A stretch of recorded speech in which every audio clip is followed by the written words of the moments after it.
సంవత్సరాల తరబడి ఎన్ని మందులు వాడినా మీ మోకాల నొప్పులు తగ్గట్లేదా? ప్రాణ పెయిన్ క్లినిక్ లో అత్యాధునిక చికిత్స. అడవిదున్న ఈ పేరు వినగానే చాలా మందికి బాహుబలి సినిమాలో రానాతో ఫైట్ చేసిన గ్రాఫిక్ జంతువు గుర్తుకొస్తుంది. దానితో రానా చేసిన ఫైట్ ఆ సినిమాకే హైలైట్ గా నిలిచింది. కండలు తిరిగిన 10 మంది సైనికులు పట్టుకున్న వారిని సైతం వదిలించుకొని ఫైట్ కి సిద్ధమవుతుంది. అచ్చం అలాంటి అడవిదున్నే ఆ అడవుల్లో తిరుగుతుందంట.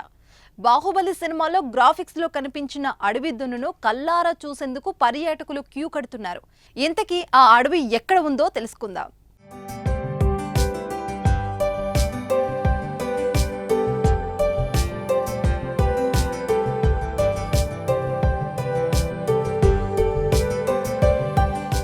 జీవ వైవిధ్యానికి నిలయమైన ఆ నల్లమల్ల అడవుల్లో కొన్ని దశాబ్దాల కిందట ఏనుగులు, ఆసియా చిరుతలు, అడవి దున్నులు అధికంగా ఉండేవి. కాలక్రమేణా అవి అంతరించిపోయాయి. అడవి దున్నల జాడ పూర్తిగా కనిపించకుండా పోయింది. భారీ శరీరంతో మందలుగా సంచరించే అడవి దున్నులకు సింహాలను సైతం తరిమి కొట్టగల శక్తి ఉంటుంది. 1870 తర్వాత నల్లమల్లలో వాటి ఆచూకీ లభించలేదు. మళ్ళీ ఇప్పుడు ఒకటి ప్రత్యక్షం కావడంతో అటవీ అధికారులు, పర్యావరణ ప్రేమికులు హర్షం వ్యక్తం చేస్తున్నారు.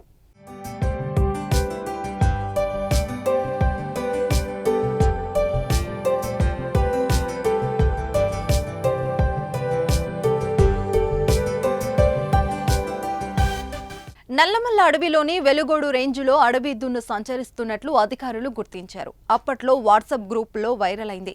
ఇది తప్పుడు సమాచారం అని అధికారులు పెద్దగా పట్టించుకోలేదు. అక్కడి నుంచి అది అడవిలో తిరుగుతూ ప్రస్తుతం బైర్లూటి రేంజ్లోకి రావడంతో మళ్లీ వెలుగులోకి వచ్చింది. ప్రస్తుతం ఇది బైర్లూటి ఎకో టూరిజం పరిసర ప్రాంతాల్లో సంచరించినట్లు సమాచారం.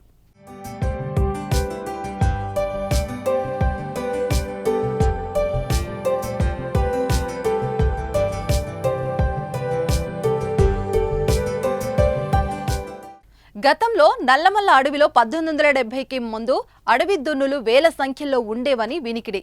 ప్రకాశం జిల్లా మార్కాపురం డిఎఫ్ఓ కార్యాలయంలో ఇప్పటికీ భద్రంగా ఉన్న ఆనాటి బ్రిటిష్ గెటిన్ ఇందుకు సాక్ష్యంగా చూపుతున్నారు.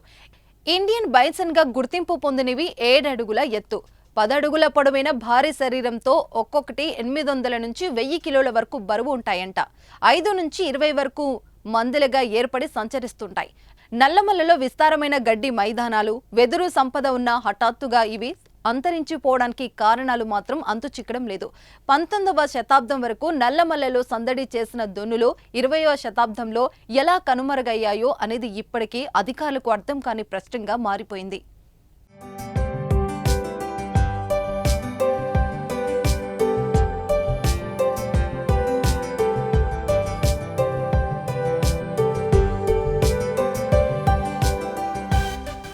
ప్రస్తుతం నల్లమల్లలో కనిపించిన అడవి దున్న ఇక్కడికి ఎలా వచ్చిందన్నది ప్రశ్నార్థకరంగా మారింది. ఈ ఏడాది జనవరిలో నాగార్జున సాగర్, శ్రీశైలం పులుల అభయారణ్యంలోని ఆత్మకూరు డివిజన్ వెలుగోడు రేంజ్లో దర్శనమిచ్చింది.